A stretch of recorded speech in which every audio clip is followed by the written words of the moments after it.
Hey everyone, how's it going? So what am I working on now? I have a 2016 Kia Soul, and the customer's complaint is the check engine light is flashing, and it's got no power. Okay, I didn't drive it anywhere. I just took it from the front of the building to the back of the building, and I started scanning it for codes. And I haven't seen this code in a long time. This is a weird code. And I want you to see this. I believe I remember what this means, but I'm not positive. I got to look this up. P1326, glow relay stuck on. What the heck does that even mean? To me, like, this is gasoline powered. It's not a diesel. Anytime I see that glow relay, I'm thinking it has something to do with glow plugs, right? I don't think so on this. I have to look this up. I have to verify. But let me show you the check engine light. Oh, and this thing only has 93,000 miles on it. And of course, it's 1,000 miles overdue for an oil change, according to the sticker. So there you see the lights flashing. It's idling. If it had a misfire, normally a flashing light has to do with a misfire. Normally, you would see the lights on the dashboard are not flickering. It's just the way it looks through the camera. But normally, if this thing had a misfire, you'd be able to see the steering wheel shaking, and it's not. Let me do one thing before I go look this up. I think, if I remember correctly, P1326 has to do with the knock sensor on this, that it's picking up excessive noise. So, I don't know, I'm going to find out. I want to check the oil real quick. So I got the hood open on this thing, and let's check the oil. Like I said, this is not a diesel, so why it's setting that code I don't recall. But I don't have a tripod here, so let me try to set you up in a way that you can see what I am doing.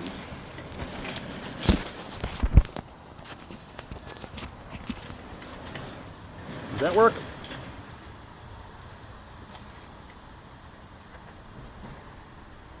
Wipe the stick off.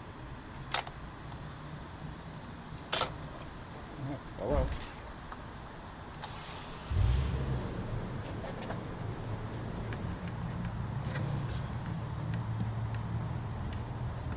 There is no oil on the stick.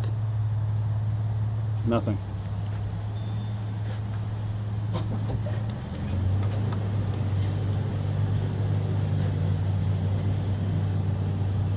There's a dash just at the very bottom. So,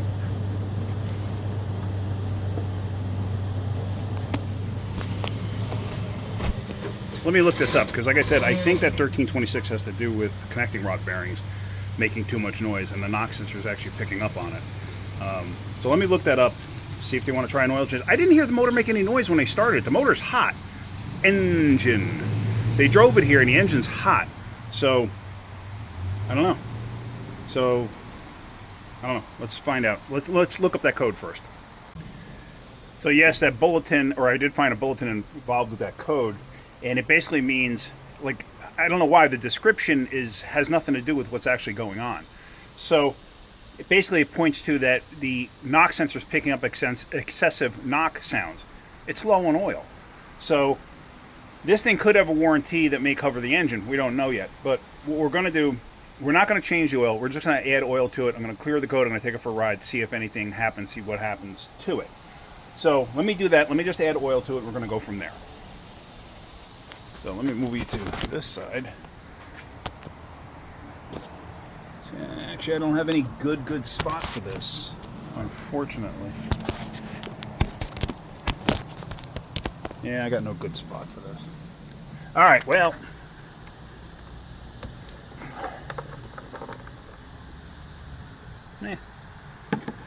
Meh. I'll go with meh.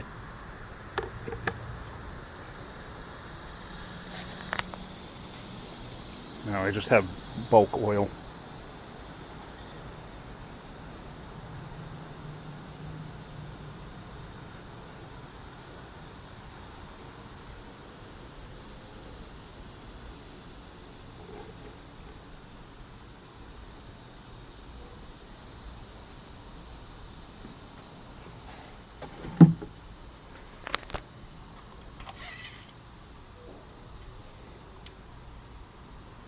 Ah, that stick is hot.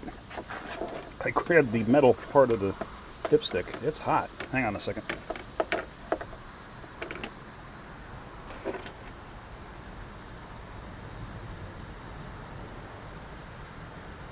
Come on.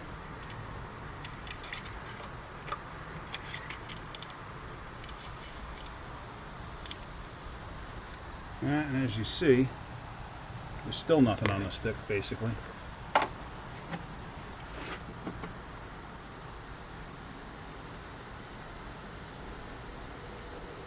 That was about 2.5 quarts in total with this.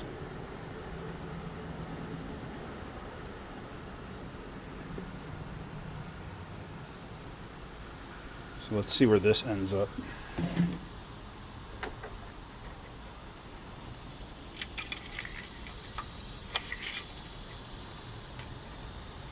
And right now it's at the bottom there. So it's going to take another quart. That's like 3.5 quarts. These things only hold 4. So let me go get another quart. Alright, so now we got a little more here. This is just a little more than a quart.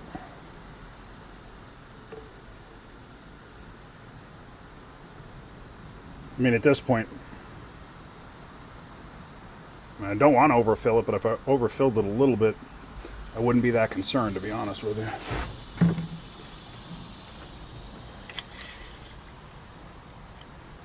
I gotta wipe this off.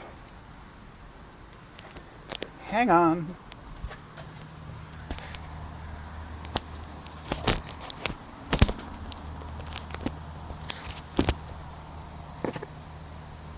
That out of the way.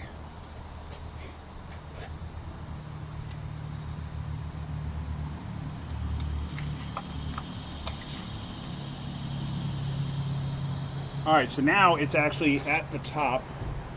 I don't know if you can see that. It's actually at the top of the full mark. All right. Let me go put this oil container back. Let me put the oil cap back on, stuff like that. All right, be right back. All right, so the oil stuff is away. Cap is back on. Let me close the hood. Let's clear the codes and take her for a ride. See what she does. The fact that I didn't hear any noise at all, nothing of concern when I started this thing up, like not a timing chain noise, not a click, not a tick, not a rattle, nothing. I'm thinking it's going to be okay, but I mean, in there, I just started. It sounds fine. So let's go ahead. Let's go in here. Let's go back. Let's clear the codes. Tell you what, it's a little warm this afternoon. All right, so everything's cleared, the light's out. Let's go for a road test. Let's see what it does. One thing, somebody actually brought up a very good point. Hang on one second. Let me make sure who it was. Hang on. Okay, so Range 32B, I think it was. He said he had purchased one of the scanners that I use, and he said you should maybe make mention that they're more than just a scanner, more than just a code reader. You can actually go in and you can change things for the vehicle. Like you could change certain parameters for the vehicle. So unless you know what you're doing, if something comes up and says, do you want to change something, don't do it. Because you can actually really mess up how things are in the vehicle. I can't think of for instances right now. I will look up for instances, and I'll make other videos in regards to that, or another video in regards to that. But just, if you happen to be with your scanner and you don't know what you're doing and it says something that this is, and it'll always warn you ahead of time, this is going to change some aspect of the vehicle, don't do it unless you know what you're doing, okay? So just a quick heads up, that's it. All right, let's go for a road test. I don't know if I mentioned it, it's got 93,800 miles. All right, so I've actually taken this thing on a 10-mile road test, and it runs great. It runs fine. Like I said, I didn't hear any noise, nothing. So I'm gonna see if they want us to change the oil. Hopefully they do, because that actually should be what you do. So let me see if they want us to change the oil, and we're going to go from there. But I really don't. I feel that the car runs fine. And like I said, when I first started it up, I didn't hear anything of concern. And usually I pick up on that stuff real quick. But I didn't hear any tapping, clattering, nothing. And there was no oil light on at the time. So, yeah, how about you stay on your side of the road, I stay on mine. But yeah, so let's get it back to the shop. Let's see if they want us to do an oil change. And we're going to go from there.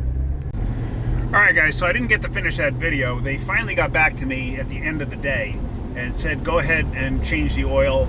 And they also needed brakes, so they wanted to do the brakes too. But I'm not going to be at the shop tomorrow, so I can't kind of wrap up that video. I'm sure somebody else is going to do it. So anyway, that's pretty much it. I'm on my way home now, so you're kind of riding home with Kenny, sort of.